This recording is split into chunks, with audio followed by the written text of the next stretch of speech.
সে নমস্কাৰ পুনৰবাৰ সকলোকে ডিজি ইনফো আসাম চেনেললৈ স্বাগতম জনাই আজি আপোনালোকৰ কাৰণে এটা ভাল খবৰ যদি পিএম কিষাণত এতিয়ালৈকে আপোনালোকে আবেদন কৰা নাই তেতিয়াহ'লে আপোনালোকে নতুনকৈ আবেদন কৰিব পাৰিব ইতিমধ্যে আপোনালোকে গম পায় যে প্ৰধানমন্ত্ৰী নৰেন্দ্ৰ মোদী ডাঙৰীয়া যেতিয়া তৃতীয় কালৰ কাৰ্যকাল যেতিয়া আৰম্ভ কৰিছে প্ৰথম কেবিনেটৰ বৈঠকতে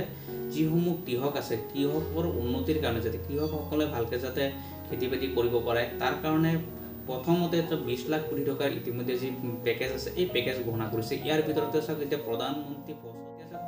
ফসল বীমা বা পিএম কিষাণ যি আঁচনিসমূহ আছে এই আঁচনিসমূহ একমাত্ৰ কৃষকসকলৰ কাৰণেহে দিয়া হৈছে যে এই কৃষকসকলে যাতে এইসমূহ টকা লাভ কৰি যাতে তেওঁলোকে খেতি বাতিসমূহ ভালকৈ কৰিব পাৰে এতিয়া চাওক পিএম কিষাণৰ কাৰণে প্ৰতি বছৰে 6000 কোটি টকা দি আছিলে তাত 3 মাহ পিছে চাওক বা 4 মাহ পিছে 2000 কোটি টকা দিছিলে কিন্তু বৰ্তমান সময়ত এটা নতুনকৈ যি আপডেট আহিছে এই আপডেট অনুসৰি যি পিএম কিষাণ আছে পিএম কিষাণৰ 4000 কোটি টকা দিব বছৰত 12000 কোটি টকা দিব কাৰণ যি 17 নম্বৰ কিস্তি দিছে এই 17 নম্বৰ কিস্তিত ইতিমধ্যে বহুতে 4000 কোটি টকা লাভ কৰিছে প্ৰথম কিস্তিত এতিয়া চাওক যদি আপোনালোকে এতিয়ালৈকে এই পিএম কিষাণ কৰিব বিচাৰিছে তেতিয়াহ'লে আপোনালোকে আবেদন কৰিব লাগিব এতিয়া চাওক ফসল বীমা যিটো আছে ফসল বীমা যদি খেতি বাতি নষ্ট হয় সেই ফসল বীমাৰ কাৰণেও চৰকাৰে 50000 60000 70000 কোটি টকা এই প্ৰদান কৰি আছে গতিকে আপোনালোকে যদি ফসল বীমাটো আবেদন কৰা নাই এতি আপোনালোকে ফসল বীমাটো আবেদন কৰিব পাৰে কাৰণ ফসল বীমাৰ কাৰণে ইতিমধ্যে মই ভিডিঅ' বনাই ৰাখিছোঁ আপোনালোকে ডেসক্ৰিপচন বক্সত বা মোৰ প্লে লিষ্টত গৈ আপোনালোকে চাব পাৰিব যে আপোনালোকে ক'ত কেনেকৈ আবেদন কৰিব লাগে যদি পিএম কিষাণত এতিয়ালৈকে আপোনালোকে আবেদন কৰা নাই তেতিয়াহ'লে আপোনালোকে আজিয়ে আবেদন কৰক পিএম কিষাণত আবেদন কৰিবলৈ আপোনালোকৰ বিশেষ ডকুমেণ্টছ একো প্ৰয়োজন নাই জাস্ট আপোনালোকৰ কেইটামান ডকুমেণ্টছ হ'লে আপোনালোকে আবেদন কৰিব পাৰিব আবেদন কৰিলে আপোনালোকে 100% এই পিএম কিষাণৰ টকা লাভ কৰিব গতিকে আপোনালোকে কেনেদৰে আবেদন কৰিব লাগিব আৰু কি ডকুমেণ্টছ লাগিব সকলোখিনি জনাম এই ভিডিঅ'ৰ জৰিয়তে গতিকে আপোনালোকে যদি সাবস্ক্ৰাইব কৰি ভিডিঅ'টো লাইক আৰু শ্বেয়াৰ কৰি দিব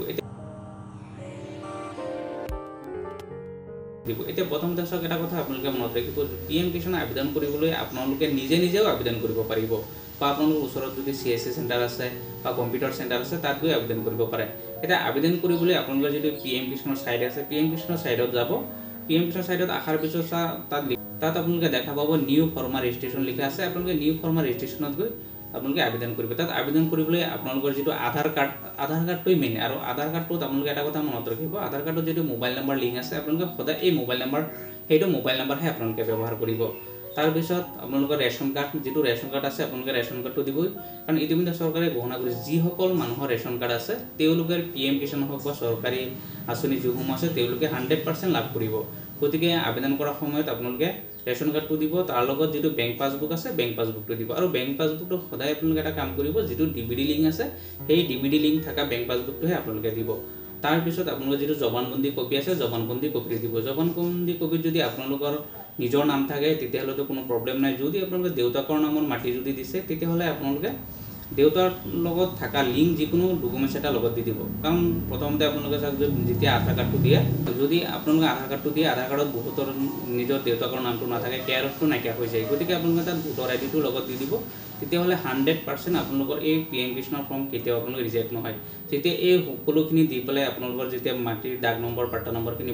বহাই পেলাই আপোনালোকৰ যিটো জবানবন্দী কপিটো আছে এই জবানবন্দী কপিটো আপোনালোকে আপলোড কৰি দিব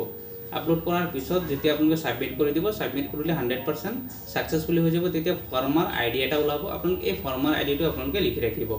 তাৰপিছত আপোনালোকে এইখিনি সাবমিট যেতিয়া আপোনালোকে অনলাইনত সাবমিট কৰিব সাবমিট হোৱাৰ পিছত আপোনালোকে এটা ফৰ্ম ওলাব এই ফৰ্মটো আপোনালোকে ৰাখি থ'ব আৰু যিটো এপ্লিকেশ্যনৰ ফৰ্ম হয় এপ্লিকেশ্যন ফৰ্মটো আপোনালোকে ফিল আপ কৰিব ধুনীয়াকৈ ফিল আপ কৰি আপোনালোকৰ ৰেচন কাৰ্ড আধাৰ কাৰ্ড ভোটাৰ আইডি যদি আছে ভোটাৰ আইডি জবানবন্দী কপিটো আপোনালোকে লগত দি পেলাই ফৰ্মটো ফিল আপ আপোনালোকৰ যিটো গ্ৰাম সেৱক আছে আপোনালোকৰ এই গ্ৰাম সেৱকৰ ওচৰত জমা দি দিব বা আপোনালোকে এডিঅ'ৰ হাতত জমা দিব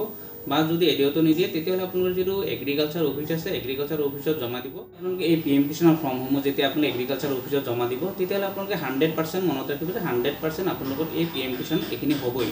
গতিকে আপোনালোকে যদি এতিয়াও আবেদন কৰা নাই আজি আপোনালোকে পিএম কিষাণ যি আছে পিএম কিষাণৰ কাৰণে আবেদন কৰক আবেদন কৰি পেলাই আপোনালোকৰ যিখিনি ফৰ্ম আছে আপোনালোকৰ যদি জেনুইন আপোনালোকে খেতিয়ক হয় তেতিয়াহ'লে চৰকাৰে এই আঁচনিসমূহ আপোনালোকৰ কাৰণে একমাত্ৰ দিছে আপোনালোকে অতি সোনকালে আপোনালোকে ওচৰত যি সিএসসি চেণ্টাৰ আছে বা কম্পিউটাৰ চেণ্টাৰ আছে বা ঘৰত যদি লেপটপ বা কম্পিউটাৰ আছে তাতে আপোনালোকে আবেদন কৰক আবেদন কৰি পেলাই